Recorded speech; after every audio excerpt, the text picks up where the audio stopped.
Hello class, in this video I will be demonstrating how you go about using the Earthquake Triangulation app to plot the location of an epicenter. So the first thing that you actually want to do is you want to actually determine the distance to the epicenter from each of the locations provided on the seismograms. So as you guys noticed in this first assignment, you guys are going to be looking at Tampa, Wink, and Chicago, I believe it actually is. So whenever you do this, here's all you have to do is once you determine that distance, you kind of let the triangulation app do everything for you. So what I'm going to do is I'm going to add my first station, okay? And so I'm going to go up here in the right hand corner and I'm going to click station. And now I'm going to left click and drag. So we're just going to simulate that this is in Tampa. And then I'm just going to make up values here to kind of help you understand it. So with station 1, I'm going to go ahead and label that as Tampa. And then I'm going to go over here.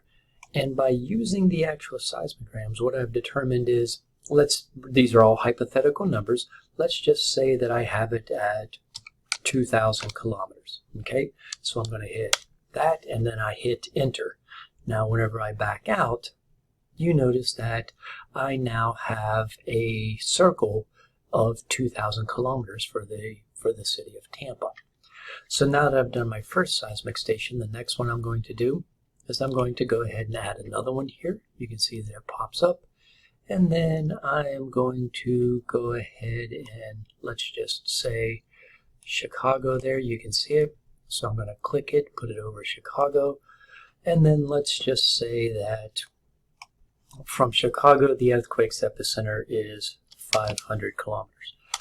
So now I'm going to go down here to station 2, change that to Chicago, and then my distance is 500 kilometers. So now what you can see is I've got a 500 kilometer circle on this. So now for my last city, all I do is I add that last station. And then I'm just going to hypothetically, let's just say instead of Wink, I'm using Dallas instead. Okay, so then I'd go to Dallas, and then I am going to do something like this. Let me just get some hypothetical numbers here. Okay, so let's say that from Dallas, I determined that it was 1,000 kilometers away. So now what you end up doing is you end up noticing that you don't have a perfect, match of, they don't all three cross perfectly. And that is all simply due to human error. So what you end up doing is you finally add your last station, which you are going to label as epicenter. And then you drag it where you think the epicenter is actually located. And because they are all three close, to triangulating right there, I'm going to go ahead and put that at 0. And then I have it labeled as my actual epicenter. And so what I've got now is I've got that, I've basically got all my plots done there, and I have this. So the last thing that I'm going to do is I'm going to go up here and I'm going to hit print. And I am just actually going to save it as an actual PDF.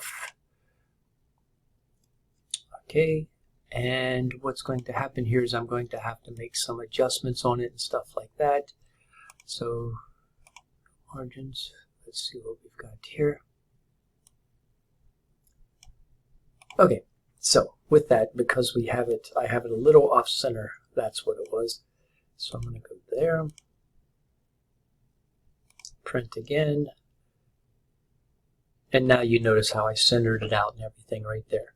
And so whenever I centered it out, you're able to see all of the actual plots right there, and this is all that you're going to be submitting to me. Okay, so we're going to go to default there, and this is the actual document that you will turn in so that I know that you have the 3 plots and then you have your actual epicenter.